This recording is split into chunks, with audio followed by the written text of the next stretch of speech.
Halo, perkenalkan nama saya Aryan Rayesta.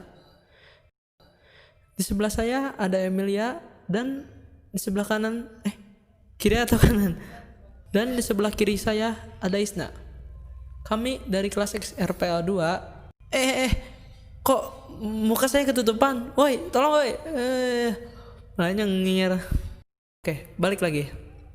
Kami bertiga akan menjelaskan tentang sejarah perkembangan kerajaan Hindu-Buddha di Indonesia. Tapi hanya saya yang menjelaskan.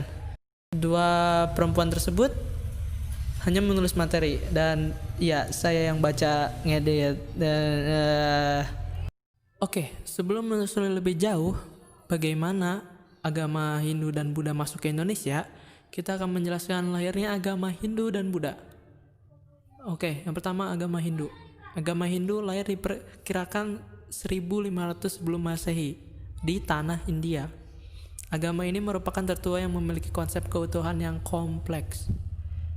Oke, yang kedua agama Buddha. Agama Buddha diperkirakan lahir 500 sebelum Masehi dan lahir di tanah India. Agama Hindu Buddha memiliki kesamaan, yaitu mengenal konsep reinkarnasi atau kelahiran kembali manusia. BTW, kenapa gua di luar ya? Tapi sebelum agama Hindu Buddha masuk ke Nusantara, orang Nusantara sebelumnya mengenal dua kepercayaan, yaitu animisme dan dinamisme.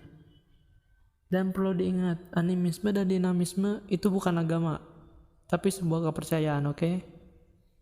Oke, yang pertama animisme. Animisme adalah kepercayaan yang menganggap bahwa setiap benda di bumi ini memiliki jiwa yang perlu dihormati. Biasanya animisme ini menghormati gua, batu besar, dan pohon besar. Yang kedua, dinamisme adalah kepercayaan memuja roh nenek moyang ataupun pohon besar. Periode Hindu-Buddha itu dimulai sekitar abad ketiga, di mana masa itu masyarakat Nusantara masih belum mengenal agama dan masih berpegang kepada kepercayaan animisme dan dinamisme. Dan banyak teori masuknya agama Hindu-Buddha masuk ke Nusantara oleh para ahli sejarawan, dan kami telah mengumpulkan 4 teori. Kalau semua teori ya kebanyakan nanti gak ada yang nonton kalau kelamaan. Oke, yang pertama teori Brahmana. Teori Brahmana diungkapkan oleh G.C. Fowler. Oke, dia menyatakan bahwa agama dan kebudayaan Hindu-Buddha yang datang ke Nusantara dibawa oleh golongan Brahmana. Golongan Brahmana adalah golongan dan mereka sengaja diundang oleh penguasa saat itu. 2. Teori Kesatria. Teori Kesatria menyatakan jika masuk agama dan kepercayaan Hindu-Buddha ke Nusantara itu dibawa oleh kasta Ksatri. Jadi kasta Ksatri itu merupakan kasta yang menjalankan perintah seperti raja, bangsawan, atau prajurit. Karena sekitar abad ke-4 hingga abad ke-6 di India itu sering terjadi peperangan, sehingga kasta Ksatria yang terdiri dari kaum bangsawan mengalami kekalahan. Kemudian melarikan diri mencari daerah baru dari India ke Nusantara. Kok malah ke rumah gua. Teori Vaishak. Teori Vaishak ditemukan oleh Prof. Dr. N.J. Krom. Dia mengatakan jika proses masuknya kebudayaan Hindu-Buddha melalui hubungan dagang. Iya, dagang. Siapa yang membeli? Hanya saya.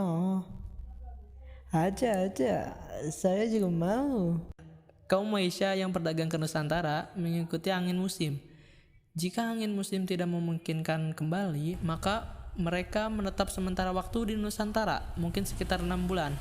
Dan saat mereka menetap, mereka memanfaatkan waktu tersebut dan menyebarkan kebudayaan Hindu-Buddha. 4. Teori arus balik. Dalam teori arus balik, ini menyatakan bahwa orang Nusantara yang sengaja datang ke India untuk berziarah dan belajar agama Hindu-Buddha. Setelah kembali ke Nusantara, mereka menyebarkan ajaran Hindu-Buddha ke masyarakat Nusantara. Teori ini dikemukakan oleh F. D. K. Bosch. Meskipun kerajaan Hindu-Buddha sudah tidak aktif, tapi peninggalannya masih ada loh. Ini dia 16 gambar kerajaan Hindu-Buddha yang ada di Indonesia.